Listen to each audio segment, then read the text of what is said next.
Hello, welcome to Pecan Corner. I'm Tina, and today I'm going to show you this neat thing that I found on Pinterest.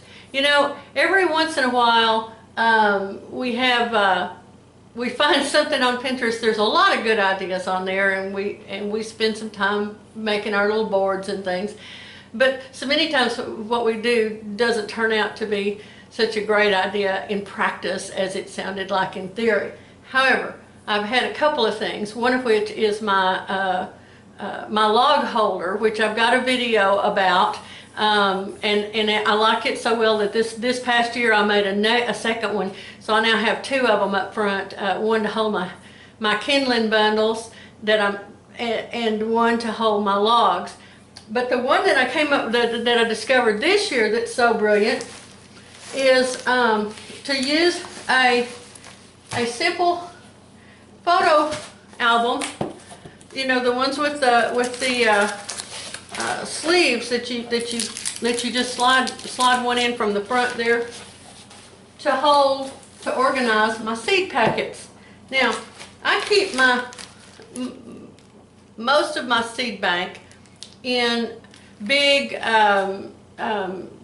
Rubbermaid tubs, and those big flat ones. I have two of those that are full of seeds.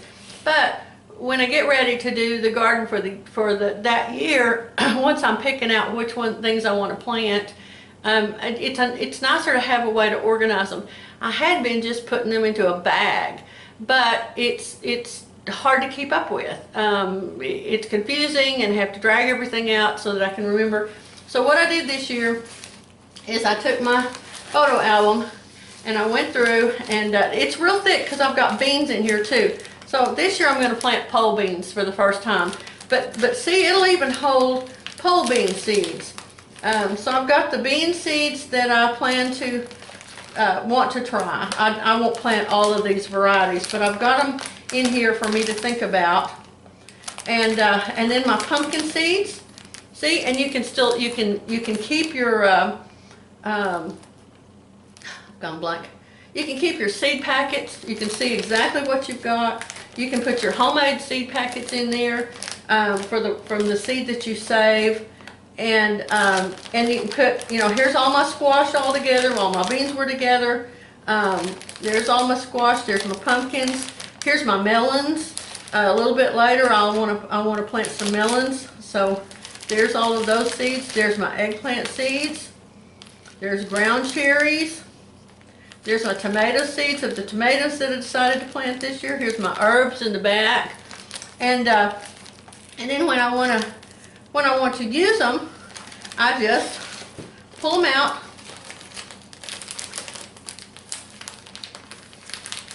This one goes in from the back. That one goes in from the front. Either way will work.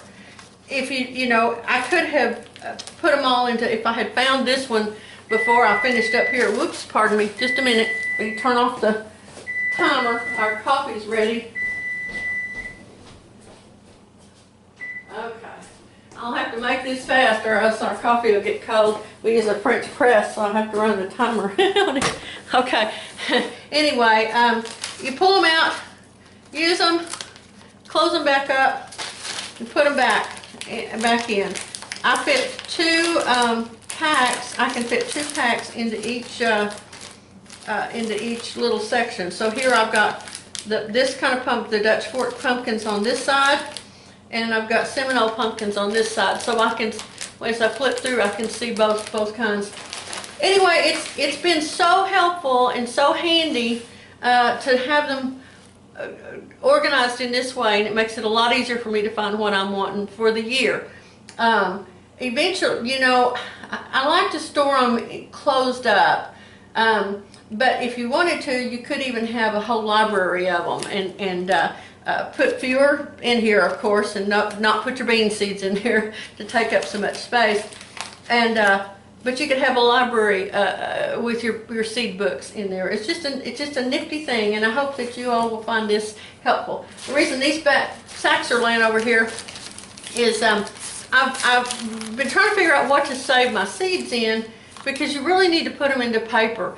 It takes seeds incredibly longer to dry than you would imagine. And I've had a number of times when I've thought that seeds were dry after sitting for several months and put them into plastic, and lo and behold, they weren't dry, and then they would mildew. And so what I've been doing, what I've realized is I've started saving my prescription sacks.